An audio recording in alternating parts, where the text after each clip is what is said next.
സംഘടനകളുടെ മുമ്പിൽ നിന്ന് നയിക്കുന്ന ഒരാളാണ് സുരേഷ് ഗോപി. അപ്പം അദ്ദേഹത്തിൻ്റെ എല്ലാ സപ്പോർട്ടും നമ്മുടെ അസോസിയേഷൻ ഉണ്ടാവും എന്നുള്ള പൂർണ്ണ വിശ്വാസത്തോടുകൂടി ഞാൻ എൻ്റെ വാക്കുകൾ ചൊല്ലുന്നു. നന്ദി, നമസ്കാരം. അദ്ദേഹത്തിന് എല്ലാ ആയുരാരോഗ്യ സൗഖ്യവും നേരുന്നു.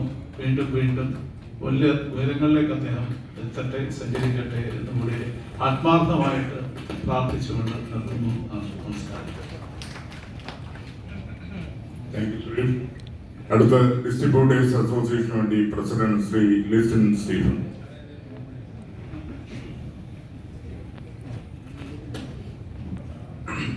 ഏറ്റവും ബഹുമാനപ്പെട്ട പ്രിയപ്പെട്ട കേന്ദ്രമന്ത്രി ശ്രീ സുരേഷ് ഗോപി ചേട്ടൻ, മറ്റ് വിശിഷ്ട വ്യക്തികളെ, സുഹൃത്തുക്കളെ, എന്നേക്കാൾ കൂടുതൽ സുരേഷ് ചേട്ടനുമായിട്ട് അനുഭവ ബന്ധമുള്ളവരാണ് നിങ്ങളൊക്കെ. കാരണം സുരേഷ് ചേട്ടൻ എല്ലാവരോടെയൊക്കെ വർക്ക് ചെയ്തിട്ടുണ്ട്. ഞാൻ സുരേഷ് ചേട്ടൻ്റെ ഏറ്റവും അവസാനം റിലീസായ സിനിമ കിരീടൻ എന്ന് പറയുന്ന സിനിമയിലൂടെയാണ് ഞാൻ സുരേഷ് ചേട്ടനുമായിട്ട് അടുത്തത്. എല്ലാവർക്കും ഓരോരോ കഥകളോ അല്ലെങ്കിൽ ചെറിയ നിമിഷങ്ങളോ പങ്കുവെക്കാനായിട്ടുണ്ടാവും. ആ ഒരു സിനിമയിൽ ഞാൻ സുരേഷ് ചേട്ടനായിട്ട് കമ്മിറ്റ് ചെയ്ത് കഴിഞ്ഞപ്പോൾ മുതൽ എത്രയോ പേര് സുരേഷ് ചേട്ടനെ കാണാനായിട്ട് വരുന്നു. എവിടുന്നോ, അതായത് സാധാരണ ഒരു MP ഒക്കെ ഒരു MLA ഒക്കെ ആവുമ്പോൾ അല്ലെങ്കിൽ അങ്ങനെയുള്ള ആളുകൾ ആ സ്ഥലത്തുമായിട്ട് ബന്ധപ്പെട്ടുള്ള ആളുകളെയായിരിക്കും കൂടുതൽ സോർട്ട് ഔട്ട് ചെയ്യാനായിട്ട് എന്തെങ്കിലും ഇഷ്യൂ ഒക്കെ ആയിട്ട് വരുമ്പോൾ ശ്രമിക്കുന്നത് സാധാരണഗതിയിൽ. സുരേഷ് ചേട്ടന് എവിടെയുണ്ടോ ലൊക്കേഷൻ ഞങ്ങളുടെ എവിടെയാണോ ആ സ്ഥലം നോക്കിയിട്ട്, ആ ക്യാരവൻ നോക്കിയിട്ട്, സുരേഷ് ചേട്ടൻ്റെ ഫ്രീ ടൈം നോക്കിയിട്ട് ആരൊക്കെയോ ഇവിടെ നിന്നൊക്കെയോ വന്നു പോകുന്നു. സുരേഷ് ചേട്ടൻ്റെ കയ്യിൽ നിന്ന് അല്ലെങ്കിൽ നമ്മുടെ പ്രൊഡക്ഷൻ്റെ സൈഡിൽ നിന്ന് ഇത് അവർക്കത് കൊടുത്തേരെ അല്ലെങ്കിൽ ഇന്നത് അവിടെ കുറച്ചു എന്നൊക്കെ പറയുന്ന ചുരുക്കം ചില ആൾക്കാരെ ഉള്ളൂ ഞാൻ കണ്ടിട്ടുള്ളൂ. അതിൽ സുരേഷ് ചേട്ടന് എത്രയൊക്കെയോ, അതിൽ എത്ര സുരേഷ് ചേട്ടന് ശമ്പളമായിട്ട് കിട്ടിയിട്ടുണ്ടെന്ന് എനിക്ക് അറിയത്തില്ല ആക്ച്വലി. അപ്പോൾ സുരേഷ് ചേട്ടന് കൊടുക്കാനായിട്ടൊരു മടിയില്ലാതെ അങ്ങനെ ഒരു വ്യക്തിത്വത്തെ കാണാനായിട്ട് ഇടയുണ്ടായി.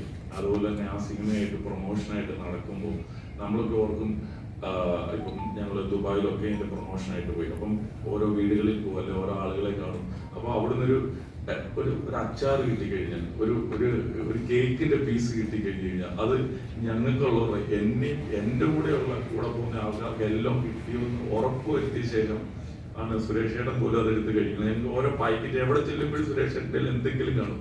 അത് ബാക്കിയുള്ളവരുമായിട്ടൊക്കെ ഷെയർ ചെയ്യുന്ന ഒരു സുരേഷ് ചേട്ടനെയാണ് എനിക്ക് കാണാനായിട്ട് സാധിച്ചത്. അപ്പോൾ സുരേഷ് ചേട്ടൻ സിനിമയിൽ ഞങ്ങൾക്ക് ഒരുപാട് ബുദ്ധിമുട്ടുകളുണ്ട്, അതൊക്കെ ഞങ്ങൾക്ക് ഷെയർ ചെയ്യാനായിട്ടുണ്ട്. പക്ഷേ ഈ ഒരു ആഹ്ലാദ നിമിഷത്തിൽ അതൊന്നും ഞങ്ങൾ ഷെയർ ചെയ്യുന്നില്ല. ഞങ്ങൾക്ക് ഇനി പറയാനായിട്ട് അവസരങ്ങൾ ഒരുപാട് ഉള്ളത് കൊണ്ടിട്ട് ഞങ്ങൾ എപ്പോഴൊക്കെയോ വന്ന് സുരേഷ് ചേട്ടനെ സമീപിക്കാം. ഈസി ടു റീച്ച് ആണ് നെക്സ്റ്റ് ഡോ. അപ്പോൾ സുരേഷ് ചേട്ടൻ പറഞ്ഞത് ഇവരൊക്കെ വളരെയധികം ബന്ധങ്ങളുള്ളവരാണ്. അപ്പോൾ അതുകൊണ്ടിട്ട് ഞങ്ങൾക്ക് പോലും എന്തെങ്കിലും ആവശ്യം വന്നു കഴിഞ്ഞാൽ ഉടനെ സുരേഷ് ചേട്ടനോടാണ് വിളിച്ചു പറയുന്നത്. സുരേഷ് ചേട്ടനോട് ഈവൻ പറയണം. ഓക്കെ, അപ്പോൾ അത്രയും ഒരു ബന്ധമുള്ളത് കൊണ്ടിട്ട് എല്ലാ കാര്യങ്ങൾക്കും വളരെ ഒരു ഈസിയാണ്. സോ സുരേഷ് ചേട്ടന് എല്ലാവിധ ആശംസകളും ഒരിക്കൽ കൂടി ഫിലിം ഡിസ്ട്രിബ്യൂട്ടർ അസോസിയേഷൻ്റെ പേരിലും ഇവിടെ കൂടി എല്ലാവരുടെ പേരിലും ഞങ്ങൾക്ക് ഒരിക്കൽ കൂടി അറിയിക്കുന്നു. Thank you. അടുത്ത എക്സിബിറ്റേഴ്സിന്റെ POKന്റെ പ്രസിഡന്റ് ശ്രീ K. വിജയകുമാർ.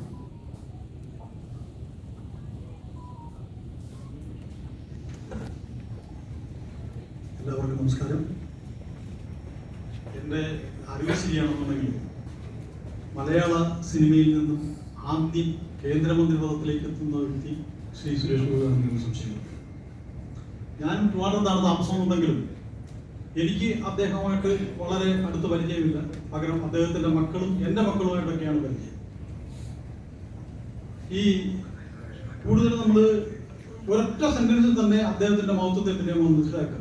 ഈ ഇലക്ഷൻ വളരെ കൊടുമ്പിരി കൊണ്ടിരിക്കുന്ന സമയത്ത് ഞാനും ശ്രീ സുരേഷ് കുമാറും ഒക്കെ ഇതിനെപ്പറ്റി സംസാരിക്കാറുണ്ട്.